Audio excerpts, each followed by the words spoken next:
Welcome back to this grocery store. It is a very rainy day, and luckily it started raining as I closed the store, because if it rains during the day you get a lot less customers. So the rain literally held off until I hit closed on my sign. So I'm blessed in that way. But in the bigger picture, I've always talked about this store and how successful the store is, the struggles with the store, and many of you have seen on this channel the true reality of being a small business owner. I like to keep it very transparent and really hopefully provide you some value if you ever want to open your own small business. Now, that being said, I've had a few businesses that I never bring up, but I want to be as open and honest as possible. I've had businesses that have failed on me. I've had losses, they weren't very big. I've had things that didn't go according to plan. And once I started this, it's been about 7 years now. And to be honest with you, this one has been obviously our most successful venture. Let's get into some of the ugly truths of being a small business owner today. I'm going to hopefully not start crying or anything when I tell you the businesses that I thought were going to be amazing that turned into nothing. And it all came with a valuable lesson. Let me preface this video just like this. There's going to be people in your life that no matter what you do, no matter how successful you become, no matter what business you start and how well it does, that will still find every little thing down their list to criticize you on. So when I'm talking about these failures and everything, it's nothing that I am ashamed of or worried about who's gonna talk about me or judge me, because as essentially, you know, there's people that will go down the list and find something. Even if I'm a multi-billionaire, they'll say, oh, you know what, he got lucky, or he simply was at the right place at the right time. You know, there's always something that people will tell you isn't good enough. Like even to this day, 7 years later, with a comfortable salary and the amount of money we made through the store and what it led to, there's still people that think it's a failure. They'll say things like, yeah, well, you know, you don't have a lot of free time anymore, you don't have a lot of vacations anymore. Okay, good, I had to build this business. You know, there's give and take with everything you do in life, but people will find a way to tell you that you're wrong and you should have done it this way, that way. If they had a business, they would have done it better, they would have changed this, they would have done it like that, you should open it somewhere else. No matter what you do, it's a failure in people's eyes that simply don't want to see you succeed. Because as cliche as it sounds, people don't want you to do bad. They just don't want you to do better than them.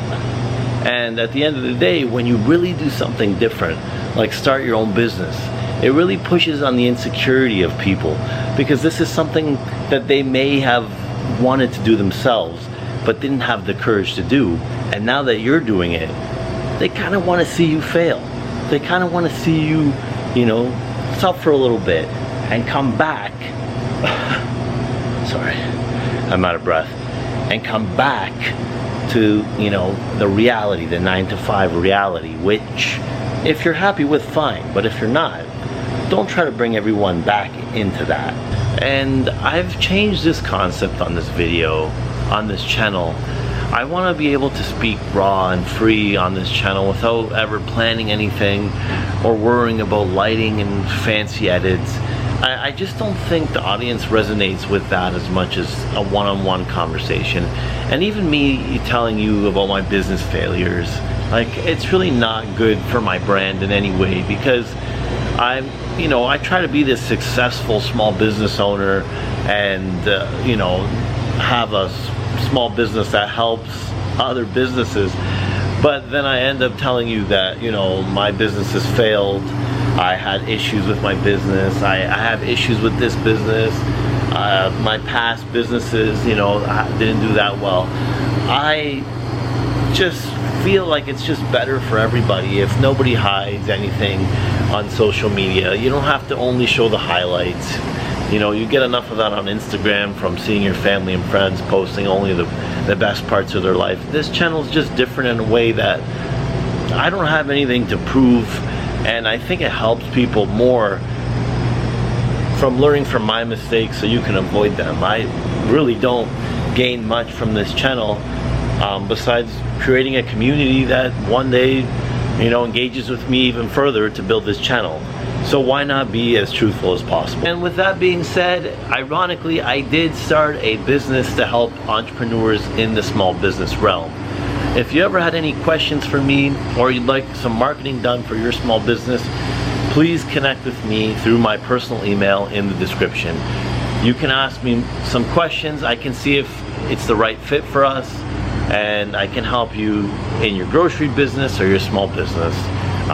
Basically, I'm excited to announce I have a marketing agency now with a really strong team that I'm happy with, and I think, you know, with the people that we've helped grow, I think it's beneficial for everybody. So that's why I'm announcing it on this channel as well. So again, if you want to discuss business or need any advice or would like to build your brand online, I can help you in the description down below. You'll see my website and you'll see my email. Feel free to explore both. So behind me, you'll see my first failed business. This mobile bar was supposed to be a mobile bartending business that I would come to an event, be able to serve alcohol, drinks to everybody, and we had it all planned out, right? Me and my partner had it all planned out. We bought the bar, we bought the equipment, we bought the shakers, we bought all the necessary restaurant equipment you would need to host an event. And we had so many plans on how to expand when we barely even had started. And we had so many plans on how to price things properly. And I'm gonna be honest with you, I think we did a total of 7 events, maybe 7.5 if you consider a family event that I went to, that I did. Now, this wasn't a huge loss. I think we lost about $5,000-6,000, and I got to keep the bar here to do, you know, coffees and cappuccinos for the customers here at the store. But it was a life lesson, a business lesson that, number one, if you're not gonna be disciplined enough to push this business, it's not gonna go anywhere. Because there's nothing mandatory about a side hustle. You can do it when you want. There's no boss telling you what to do. And if customers don't fall into your lap, you may never chase them. You may never want the business because it is difficult. There's nothing easy about this business. And that's exactly what I learned. If you're not ready to market and hustle and live, breathe any business, then you shouldn't be even bothering, because at the end of the day you can plan and say and think that you're doing all these things, but thinking and doing is so different, and I realized that with this business. I think we spent more time planning and thinking about how to run this business than we actually ever even ran the business. And you'll see a lot of people, they have these huge ideas on how they don't want to start, you know, simple or from nothing. But guess what? The people that are thinking and starting, you'll talk to them in 10 years and they're still thinking and starting and planning. And I talk to people all the time. Oh, I'm gonna open this, I'm gonna do this, I have the perfect location for this, this is an easy business. No, there's no easy business. Just forget about that and your vocabulary. There's no such thing as an easy business. And that's what I thought when I started this. And that was a hard lesson to learn when we realized this wasn't gonna work out. Because naturally, you know, on the weekends, you don't have an event, you have your free weekend after working 5 days a week. Nobody really wants to do this. You wanna think about doing this, and you wanna plan the ideas about this. So yeah, thinking is not doing, and there's no easy business. That's the hard lesson I learned. So, my next big failure, and this is one that was branded all over the channel for about 2 years. This one I did lose more money on. I think I lost about close to $7,000-8,000, so nothing life-changing or anything like that. But this was my coffee brand that you had seen me blabbering about for a year. Every video I'd mention, get your coffee, get your coffee. And truthfully, I did sell a good amount of coffee, but not through the channel, not the way I intended, through the store. And let me get a bag actually. So we have this souvenir bag over here. You remember this brand? 13 grand coffee. Yes, I spent a lot of time planning that brand, finding the roasters, finding the right team to, you know, build it out and streamline the website. And you know what? That didn't go according to plan. I think we sold a lot of coffee through our store locally. I got it into a few stores around here, but coffee is so competitive. There was nothing different about my brand. I couldn't build it. And truthfully, this channel is quite small, so I couldn't expect people to really be buying a lot of coffee to pay, you know, the monthly bills that came with running this business. And number two, why would you guys buy coffee from me when I can only ship in Canada? Most of my audience is in the US, UK, Australia, India. There is people that are living in Canada that watch this channel. If you'd like, and I'm curious too, comment down below where you're from, and maybe I'll send you a bag of coffee. No, I really can't do that. There's no more coffee brand. That business is shut down, and unfortunately, sad to see it go. The Instagram page just sat and did nothing for a while. I stopped marketing for it. Again, poor planning through this business. Why did I believe that I would have enough customers buying coffee through this channel that has under 10,000 subscribers? And the shipping to the US is like $20 a bag. So number one, I used the wrong coffee company to brand our coffee because it was a local roaster. How can he ship, you know, to customers online without a huge shipping fee? You know, I could have done it out of the US. It might have been cheaper and more customers around there. And yes, we did sell some coffee online through this channel, but simply it didn't make sense anymore. I was just breaking even every single month, and you know, we were stressing about it because we didn't know how to get it to where we wanted it to. And at the end of the day, I have 1,000 things to do here already, and my focus, you know, was on a business that simply couldn't scale. There was no way to scale a business like this with the roaster I was using. He simply couldn't provide shipping for coffee that wasn't double the price of a bag. You know, so at the end of the day, I chose the wrong business partner. And you know, it's nothing against him. He does a great job at what he does, but it simply logistically didn't work out. So yes, those two businesses were failures. There's nothing I'm ashamed of to say that, because honestly, I've learned more with those failures than I have with this business. And looking back on it, I realize I can't make those same mistakes that I made with those businesses, and that's what led me to this point. If those failures didn't happen, I wouldn't be where I am today. So how can I judge? How can I be mad at those failures? That's what led me here.